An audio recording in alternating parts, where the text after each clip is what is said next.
Guys, happy Tuesday. Here for the Tuesday noon meditation. I am pre-recording this for the reason that you can hear in the background. I live on a farm, and one of the reasons why I'm having trouble going live with connectivity issues is I around noon is when the chickens are laying their eggs, and it's really hard to find a space that's quiet. But before we get to the meditation, and there will be a quiet space for our meditation, I wanted to throw around a couple ideas or to introduce a couple ideas that I think are potentially interesting and possibly significant for this time. And those are three things: chaos theory, the resurrection, and Nikola Tesla. And I want to start just really briefly with chaos theory. Chaos theory is a mathematical theory. And just like the name sounds, it's a theory about chaos. And to have a theory about chaos, you're pointing to the idea that it's not just haphazard chaotic. And to put it in its like simplest, as in my understanding, that there are underlying patterns that are far more profound and bigger picture that affect systems. And chaos theory applies to biology, it applies to weather, it applies to physics and cosmology. You know, the butterfly effect is one of the ones that I think is most popularly known, and that is, you know, a butterfly flaps its wings on the other side of the world and potentially causes a tornado because of chaos theory, because of chaos theory talks about fractal patterns, and non-linearity are two of the concepts that I am familiar with. And when I think about it in my kind of mundane lay, I'm semi-trained as a mathematician, but not really statistician, not a mathematician. So I feel like it just kind of shows us that there is some kind of pattern that's bigger. And if we think about the fractals and fractal systems and sacred geometry and how those things iterate out and iterate out and iterate out, how the flower of life pattern explains the eclipses that we have, the sun, the moon, and our earth. And you have to, you know, times it by a million, but there are these underlying patterns. And so chaos theory is also, you know, it's about creating new patterns, breaking old structures, and embracing uncertainty. So those are kind of the moment, right? But I also wanted to loop in Nikola Tesla and what my understanding of the resurrection of Jesus Christ. I was raised in a Catholic family, and I remember when I was a kid, I wrote the Bible back and forth a couple times on a different career trajectory than I am on now. But Nikola Tesla, you know, says, I forget the quote, but it's like, if you want to know the key to the universe, look to the numbers 3, 6, and 9. He loved 3, 6, and 9. He would only stay in hotel rooms with 3, 6, and 9. He was known to drive around the place that he was going to arrive 3, 6, or 9 times. He lived by the pattern of 3, 6, and 9. And 3 is the fundamental base pattern of 3, 6, and 9. And so I think it's interesting when we look in the Bible and we look at Jesus's resurrection, and he foretells his resurrection. I think it's in the book of Matthew. He talks about Jonas being in the belly of the whale for 3 days, and then he gets spit back out. And then Jesus is in the tomb for 3 days, and then he is alive again. And I think about the idea of chaos theory and these underlying patterns that might be in 3s and 6s and 9s. And I think the idea of a day here is almost encapsulates it too much. What if it's just 3 packets of time or 3 years of time, I would suggest, for maybe the larger collective. And so, you know, there's a repatterning that when we go through a repatterning, as I believe in, one way to talk about the times that we live in is we're in these transformational times of repatterning.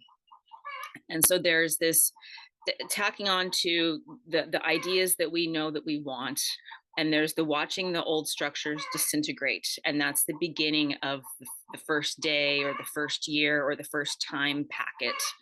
And then there's the middle part where there's the practice of it or the silence of it.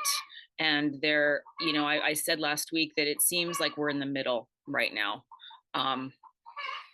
and the middle, what is there to do but to keep at the thing that we are wanting to create, and to maybe lean on the concept of chaos theory to take some comfort in the times where we don't see the change that we want coming at the pace that we want. But we have a couple things that we can consider: non-linearity and fractal patterning. And it's interesting, if we think about the third day or the third pack at a time or the third year, completion of a cycle, of whatever information the number 3 holds, that is when it's like the butterfly, it's like the true death, rebirth, and the silence. If a butterfly is going to come from a caterpillar, the caterpillar has to completely disintegrate and then reemerge in a non-linear fashion. So there's one way, and I'm not saying that all chaos theorists think this, but I know that some spiritual, philosophical people talk about the idea that there could be a crisis or a challenge or something where they really thought he was dead. Is Jonas ever going to get out of the belly of the whale? But even in the patterns of 3s, 3 days, 3 packets of time, 3 years, there could be this seeming crisis where it feels like it's over or all is lost, or where we can't seem to get a tack on anything. And that is the moment where we need to also keep going and keep up with our practice, whatever the practice is, whatever the manifestation is. But I wanted to share that before we get to the meditation, to kind of give us, for me, I kind of like intellectual framing as much as I like energetic work. I find that when my mind can think about something, it helps my body and my spirit open up to what's happening. So we're going to do an energetic cleansing meditation today, and we're also going to do kind of a infusing ourselves with positive energy. So I'm gonna find a place where the chickens are quiet, and I'll get to you guys in just a moment. Okay, let's go ahead and get started. Find somewhere, or take the time right now, just the next 5 or 10 minutes, to be somewhere undisturbed, somewhere where you can maybe be in nature or close the door and find some peace and quiet. And let your shoulders be over your hips. Let your spine be straight. If you want, you can lie down. That's not necessary. And go ahead, turn your awareness inward and feel your body breathing. Feel the air in your nostrils. Feel it travel down the back of your throat. Feel the rise of your ribs as you breathe in. And as you breathe out, feel your ribcage fall. Feel the air exit. Release the breath through your mouth. Breathing in through your nose. Just experiencing your breath and releasing through the mouth. The breath is something so super simple, and it's powerful because we take it with us everywhere we go. Inhale.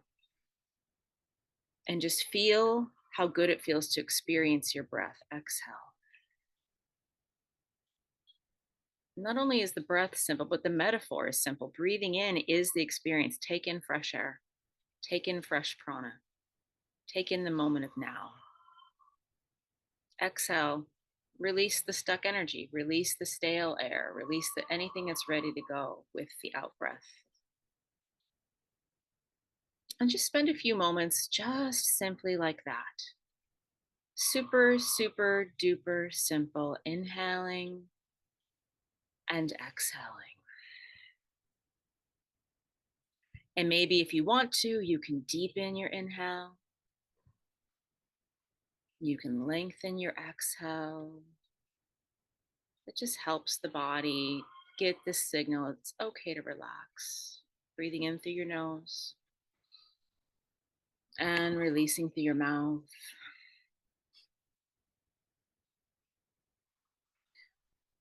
And just with the breath now, the signal of the deeper breath is helping the mind to slow down. And imagine that the thoughts are slowing down. As you inhale, you're simply, purely, truly coming present. And as you exhale, you're letting go of any distractions, any mental clutter, any chatter.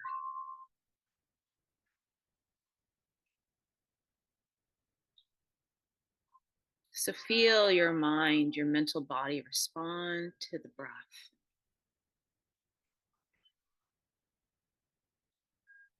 And also check in with your physical body. Maybe just check in and see. You can do a scan from the top of your head down, or you can just close your eyes and notice if there's a space or place in your body that's holding tension. And you can energetically, metaphorically inhale, bring the energy of your breath to that space, to that physical place. And imagine that the inhale is bringing in fresh energy, fresh light. Exhaling is releasing that tension. So a few breaths here, just anywhere in your body that is holding any kind of stuck energy. It could be tension, it could be something else. But the idea is that we bring our consciousness, which is so powerful, our awareness, which creates reality and creates worlds, and we're bringing it to ourselves. And just let the exhale be the moment, the metaphor, the physical reality of letting go.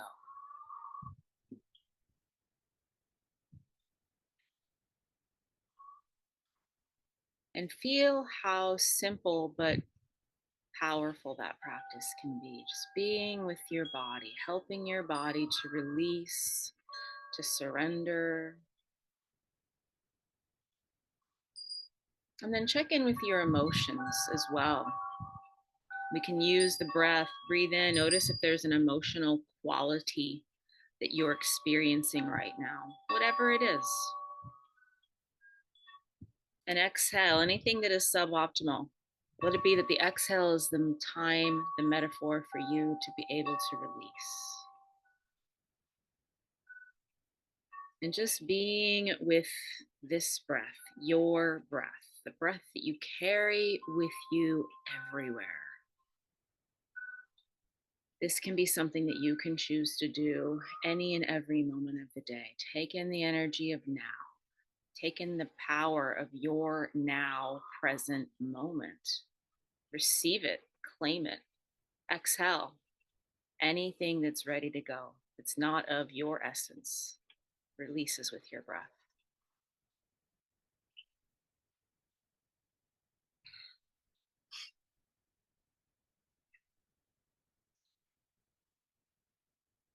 And now imagine, connect with your heart center. Connect with that space within you that is, I believe, so powerful, where your heart is, but right on your spine. And as you connect with that space, notice if there's a quality of energy or a quality of light. Maybe there's a color that you see. The heart center is often golden, green, white. There's no wrong colors. But connect with the energy of your heart space, your heart center. Science now documents that we have more afferent neurons in our brain, in our heart, than we do our brain. Our heart is so powerful. So connect to that space energetically within you and allow the light that you see there, or just choose a color if you don't see light, that's fine. Imagine it and let it start to fill you up. So this little baby ball is starting to expand. And it's going to take up your entire auric field. Our aura sits out about 3 to 4 feet normally from us. So imagine that you're being bathed in this light. Whatever the color of light is that is yours in your heart center. Green, gold, white, pink, purple, all of the colors of the rainbow.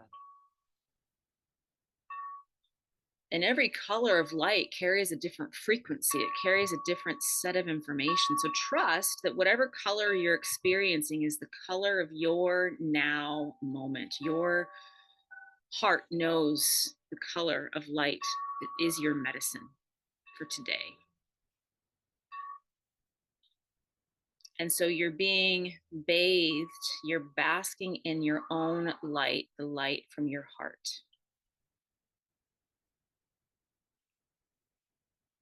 And you can imagine yourself floating in it, suspended in it, infused by it. On a physical level, you can imagine it's informing your cells, it's informing your DNA, it's informing your mitochondria, it's informing all aspects of you that are energy and water and physical and non-physical, that this light is soothing you, is cleansing you, is uplifting you, is protecting you, all the things. Our heart center is so wise.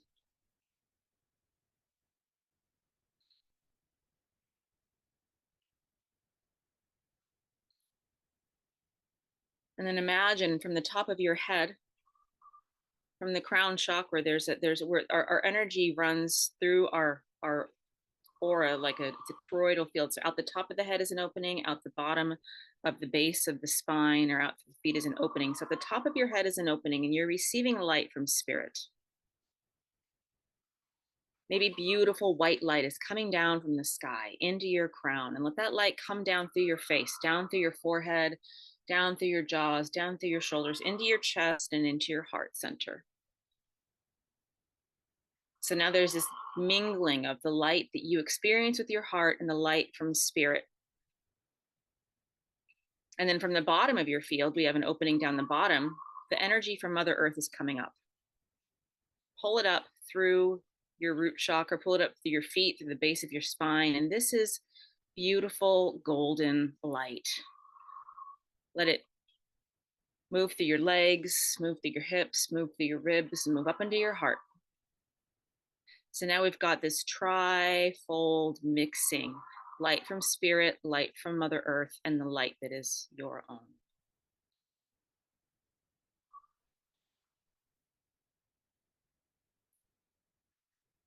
And now the heart center also has an opening. The chakras open out the front conically of the body and out the back conically from the body. So you can imagine where your heart is.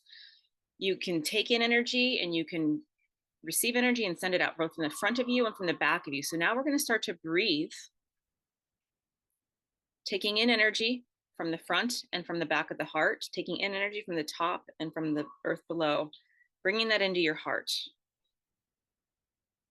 And as you exhale, send it out in all directions. Send it out from the front of you and the back of you, from the top of you and the bottom of you. Inhale again, take in the light that's all around you. Your light, the light from spirit, the light from Mother Earth.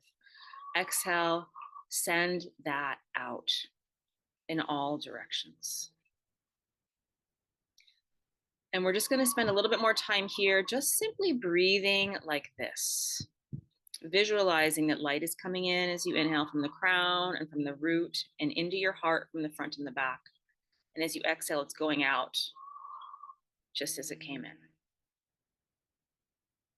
And so you are in this meditation a vessel. On our spine, we have an energy column that sits on the spine.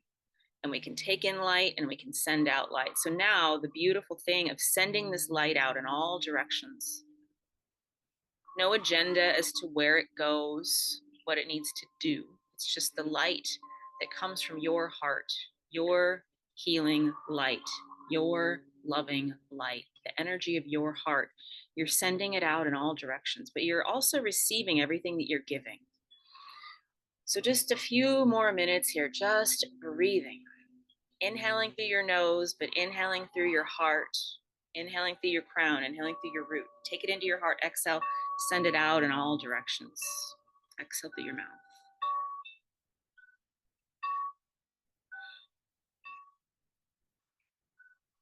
And see if you can feel the hum.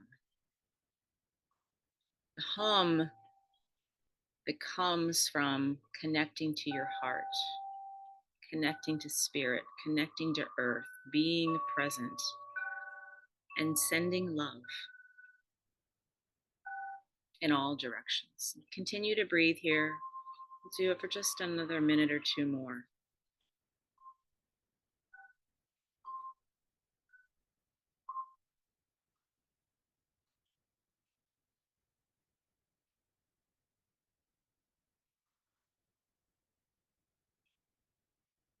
And as we prepare to bring this brief meditation this week to a close, I invite you to not necessarily need to close up shop and look at your fingers and toes and get back to what you were doing. I invite you to do something different this week. I invite you to entertain that this is always something that you can be doing and that potentially it can be habitual. You can do it in the grocery store. You can do it while you're making dinner. You can do it while you're driving to work, while you're sitting in a chair at the library. You can do it when you're talking to a friend. You can do it when you're interacting with someone who's challenging. But this heart breathing gets us above and beyond, as I was mentioning, the mental space, the emotional space, the physical space, and it helps us connect to the larger patterns that are present in our world and the interconnectedness that is present in our world. And that's my offering for this week. Have a blessed week ahead. It's Tuesday. We're at the start of the week.